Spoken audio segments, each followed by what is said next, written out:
Hello, buddy. Welcome back to Tin Man Score Channel. I'm your host, Jeffrey Tin Man Taylor, and today I'm reacting to my third and final Nightmare Files video for you guys, and this was titled Four Scary True Forest Horror Stories featuring Mr. Ramsay, which I never heard of that scary storyteller before, so this is going to be interesting. Without further ado, I'm going to turn these lights off, move the camera up here for you guys, and let's get this reaction on the road and in the bag, shall we? Okay, here we go.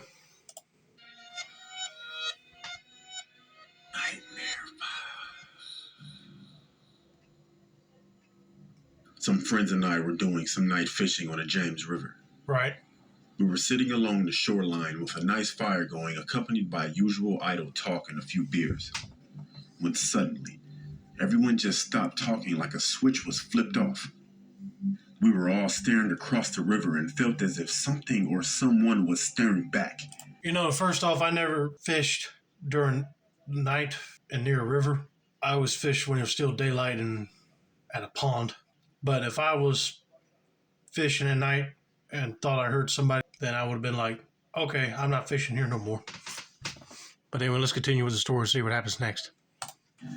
It was a very uneasy feeling, to which some of the group tried to shake off with a typical macho humor, when a blood-curdling sound erupted from the other side of the shore that froze everyone in their tracks. This sound was unlike any other that I had heard, and it made every hair on my body vibrate and tingle. The only way I can describe it is it sounded like a wild person with no language skills being gutted alive. No words, just this high-pitched, blood-curdling scream. Nobody moved or said a word. We all just sat there fixed in our stare, when just as suddenly a second scream was let loose with even more force than the first. By this time, several of us were sprinting to our trucks just to go get our firearms. I was about to say, you got any firearms? You better grab them before whatever's making that noise comes out and get you. But the way he's describing that voice, it would probably be like either a wild hog or a deer making some sort of sign of distress. So another animal probably got a hold of one of them and started ripping them apart to eat them. These guys just need to be careful. Our trucks were about 20 or 30 feet away. We all sat there quietly with our eyes fixed, staring toward the opposite shore, watching the light from our fire reflecting off the rocks. So hours later, we just packed it up and left. We were feeling very unsettled. We never did figure out that one. We never even thought about what could that be, or as to what was on the opposite bank. Believe me, it's probably best that you guys don't know what it is, because it probably might be a deranged man or some sort of cryptid like a Bigfoot might be on the other side of that creek killing the animal. So they did the right thing and just packing up early and getting out of there before they did figure out what it was. Let's get to story number 2, shall we?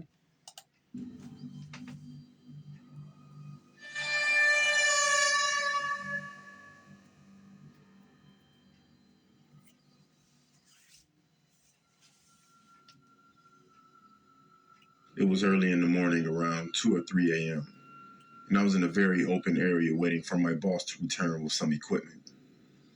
As I was waiting, I got that feeling like I was being watched by something that didn't want me out there and had some intent on harming me. I stood up and I looked around. The moon was very bright that night, and I could clearly see all the way to the tree line, probably 50 yards on both sides of me. There was nothing around. I calmed down a bit and I took my pack off just to get a drink. Yeah, I know. Once you enter a forest and it's pitch black out there, I would probably get that feeling too. But if you got like moonlight shining through, then you know where you're going and see whatever comes across your path. But I hope that guy is carrying some sort of weapon just in case any aggressive animal or human decides to run up on him. I just hope that ain't the case here. As I opened my drink, I heard this whoosh whoosh sound flying through the air from behind me. It was like the sound that a stick makes if you throw it overhand. I literally dove out of the way, and with my bag falling to the ground and my drink flying through the air, spilling as I jumped away, I didn't know what it was. I recover from my diving experience and I take my radio out of my bag to radio my boss. I go, I'm not trying to freak you out or anything, but I'm on my way back to the shop. I just had something thrown at me. As I'm talking to him, I'm looking around on the snowy ground for anything that could have been hurled at me. There was nothing on the ground but snow. I had no idea what the hell was going on at this point. Here's a reply of, I've already got a head start on you. I'll see you there. Sounded out like he was breathing very hard and like he was running. I gather my stuff and I start hauling my butt back to the shop. Oh man, don't tell me his boss seen the thing that was throwing said object, or he heard something similar flying through the trees like he did. But at least his boss believes him and they're running back together. I get back and I meet up with my boss. He's pacing back and forth in our shop, freaking out. I get him to calm down and he tells me he was on his way back up to me when he got the same feeling I got before something got thrown at him. He said, after he got that feeling, he stopped to look around and heard something clearly two-legged just start walking towards him, barely crunching in the snow. Then he said it started running at him, but there was nothing in sight. All of the sounds of movement stopped and he froze to listen for more sounds. Then he said a hot breath was sitting on the back of his neck and he proceeded to freak the hell out. He said he ran the whole way back to the shop. About halfway back is when he heard me on the radio. The crazy part about this whole thing is that the area we were working has several burial mounds in the woods from Native Americans. Apparently, they were all also used to be an altar of some kind, maybe out of some stone that was buried during the construction project a few decades ago. Man, I was starting to think that it might have been a Bigfoot or some other cryptid running around and throwing stuff at you, trying to make you leave. But if your boss man said he heard something running up towards him and stop, and you don't see nothing, and then he felt hot breath on the back of his neck, then it ain't no physical being. It's a ghost, probably of one of the Native Americans that's buried out there. And it's best to go before it gets hostile, if that was the case. But man, that would be a creepy thing to experience for sure. Just glad none of them didn't get physically hurt. But I know they won't go back in them part of the woods no more.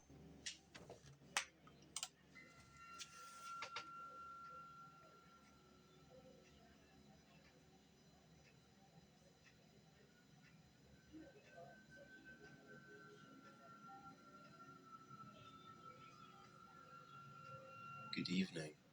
Tonight we have some true chilling stories from the dark, deep forest. Maybe next time you go into the woods at night, you'll think twice. Number 1. My dad and I would occasionally go hunting together when I was a kid. I was 14. My dad knew a guy who owned what seemed to be half of Georgia. I mean, the amount of property this guy owned was ridiculous. First of all, this Mr. Ramsay guy sounds like he has a soft, low voice, just like Nighttime Spooks does. But also, it's cool that you get to hunt on big property that this boy's dad knows the guy that owns it. Because a lot of times you're not allowed to even walk onto anybody's property like that without permission, or you get shot or get pointed the gun at. But anyway, let's continue. He just let people hunt out there, and if he trusted you, he'd let you camp out there for a couple of nights. That's if you wanted. He'd always make sure we had a way to call for help though, before we did it. I loved camping, especially out there, more than I did just going hunting for a few hours and coming home. I liked the woodsman feel of living out in the woods. We woke up early one morning and hiked into the woods. It was still dark when we got to our stand. We didn't see or hear anything, not even birds. I remember my dad commenting on it, and looking back, it should have been a sign. Frustrated, we'd pack up and look for a spot to camp, and we would set up again later that evening. My dad suggested we go deeper and to better our chances of seeing something. Okay, if I ever went hunting, I would not even go out in the woods to camp. I would just set up in a deer stand and then hunt from there and get out of there. So that's what we did. We hiked for a few hours, found a clearing, and set up a small camp and got settled and passed the time freaking ourselves out by talking about Bigfoot and other woodland creatures. We hike a ways away from camp, set up our blinds and wait. Again, nothing. We get back and our tent has been pulled up and laid flat. Not in a neat way, but just kind of lying there. We thought it was just the wind or something, and we didn't put it upright and it had collapsed. We didn't think much of it.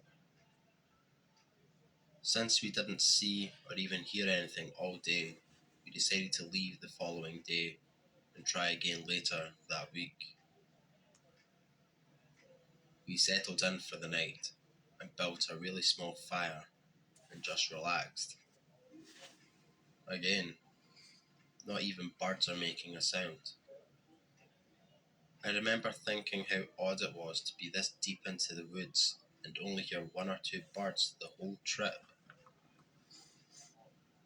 Oh well, maybe we are making too much noise and scared everything off. So we go to sleep soon after settling in.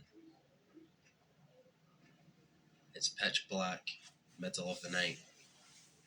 I wake up for some reason, just to try and go back to sleep. I'm in the half asleep, half awake phase when I hear laughter.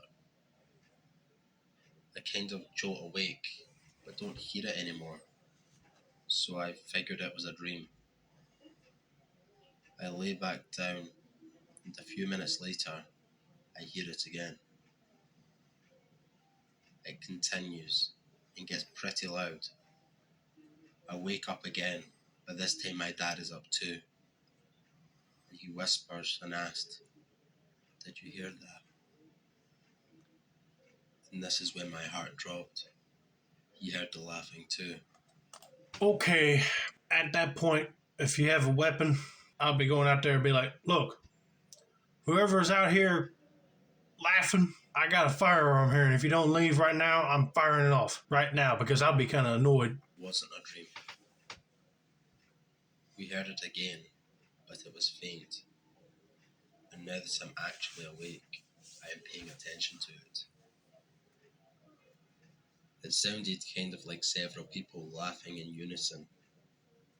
It wasn't crackling or hysterical laughter, but just kind of a normal laughter. It didn't last, but for maybe 5 or 6 long motherfucking seconds. I have never felt that much fear before in my entire life. We didn't hear it anymore after that, but needless to say, we didn't get any sleep. We packed up as soon as the sun came up and got the fuck out of there. My dad was convinced someone followed us and was playing a prank. That's why we didn't see anything. He said, while we were in the stands and blind, they were scaring off all the wildlife with their unmasked scent and being on the ground. He says this, but he didn't go back out there for over a month. When he did finally go back, he mentioned it to the guy who owned the property. He wouldn't let my dad hunt there anymore. Didn't say why either. My dad thinks he made the guy think that my dad was crazy or something. Well, I mean, the owner should understand that something is going on out there and he needs to be aware of it. But I would be mad too if it was a cruel prank by someone else trying to scare you out of your spot. But I'm just glad they didn't get in no altercation with anybody, and when sunlight came up, they packed up and got the hell out of there because I wouldn't be staying another minute either. Another ranger and I were out on a search and rescue call once.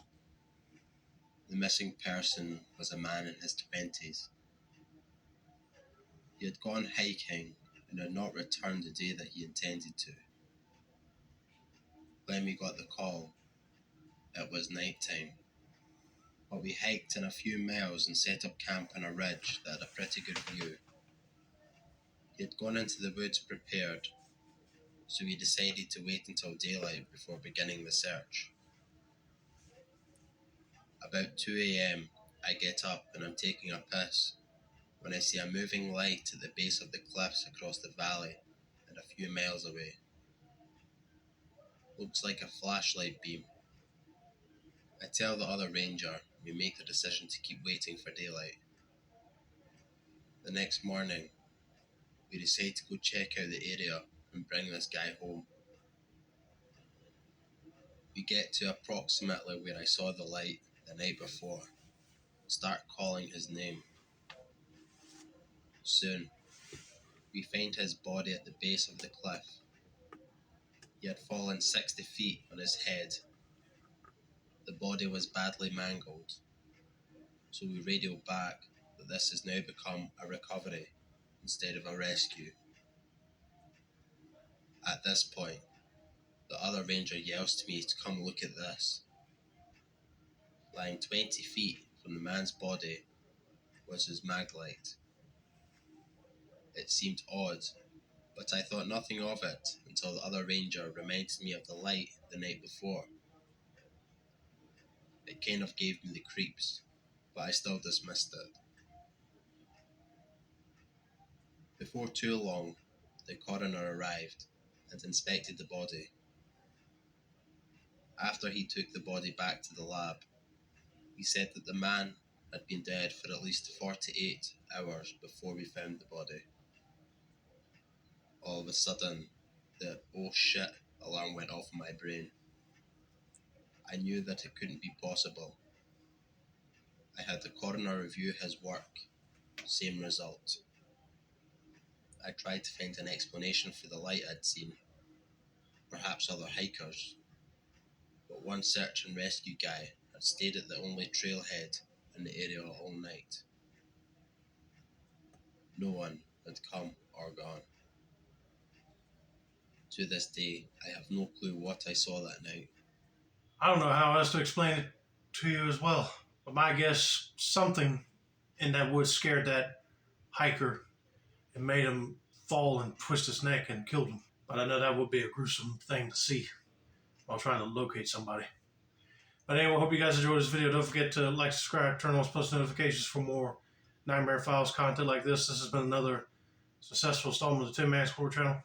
I'm your host, Jeffrey Tin Man Taylor, and I say that's a wrap, and have a nice day, y'all.